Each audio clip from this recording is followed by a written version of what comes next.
Yang terhormat Bapak-bapak, Ibu-ibu, salam Pancasila. Bapak-bapak, Ibu-ibu yang melihat video saya ini, tolong jangan lupa subscribe, like, dan di-share. Sifatnya gratis.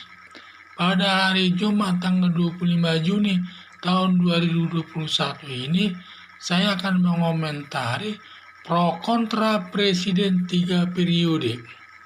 Saat sedang dibicarakannya masyarakat terkait Presiden 3 periode karena kinerjanya Joko Widodo sangat baik dan bersih dari perbuatan korupsi, merata pembangunan di seluruh Indonesia, termasuk daerah Indonesia bagian timur, semua merata dan banyak pembangunan di mana-mana. Yang tadinya pembangunan hanya dipusatkan di Jawa, sekarang pembangunan merata di seluruh Indonesia. Termasuklah itu di daerah Papua, Nusa Tenggara Timur, banyak pembangunan dilakukan di daerah tersebut. Demikian juga pembangunan lapangan terbang sangat banyak, sehingga ada yang menginginkan Presiden Joko Widodo ini memimpin selama 3 periode. Presiden Joko Widodo tidak menginginkan tidak menginginkan 3 periode. Dengan catatan katanya ini menampung mukanya lah, dan lain-lain katanya, melanggar aturan hukum lah, dan lain sebagainya. Usul 3 periode Jokowi menimbulkan pro kontra. 1. Pro 3 periode dinyatakan Kodari, kelompok Jokpro, yaitu Joko Widodo sama Prabowo Subianto, menyatakan negara Indonesia ini sebagai negara demokrasi, bebas menyampaikan pendapatnya. Usulan 3 periode awalnya datangnya dari Partai Nasdem yang dikuatkan mantan Ketua DPR Pak Bambang, dan didukung juga partai besar PDIP dan partai lainnya tersebut. Sehingga bukan Kodari saja yang menyatakan, jadi semua kader partai anggota DPR itu mendukungnya, kecuali yang tidak mendukungnya itu saya dengar adalah Partai Keadilan Sejahtera.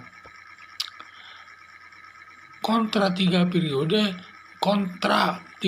menurut Eben Ezer sebagai Ganjaris pendukung Ganjar Pranowo menyatakan bertentangan dengan undang-undang hanya 2 periode, karena dalam undang-undang ini sudah diatur presiden itu hanya bisa menduduki jabatan selama 2 periode. Sepertinya hanya Joko Widodo saja yang bisa memilih memimpin negara ini dan tidak memberikan kesempatan kepada orang lain, dan seharusnya sudah dikasih kesempatan 2 periode dan diberikan juga kesempatan kepada orang lain. Menurut saya, Monang Siahaan sangat setuju Presiden Joko Widodo ini 3 periode dengan alasan sulit mencari pemimpin yang bersih dari perbuatan korupsi, karena selama ini banyak orang bersih katanya dari korupsi, tetapi setelah diberikan jabatan melakukan perbuatan korupsi. Kalau Presiden Joko Widodo ini sudah terbukti dia sudah megang jabatan baik sebagai wali kota, gubernur, dan presiden 2 periode, sudah terbukti bersih dari perbuatan korupsi, di mana banyak anggaran negara sampai ribuan triliun dipegangnya, tetapi tidak pernah kita mendengar Joko Widodo melakukan korupsi dan lain sebagainya. Padahal itu pun salah satu pendapat seseorang mantan presiden Amerika menyatakan kalau ingin menguji seseorang itu bersih, bekerjanya baik, berikan dia jabatan. Kalau dia memang dalam memegang jabatan tersebut bersih dari perbuatan korupsi, baru nama pemimpin yang baik.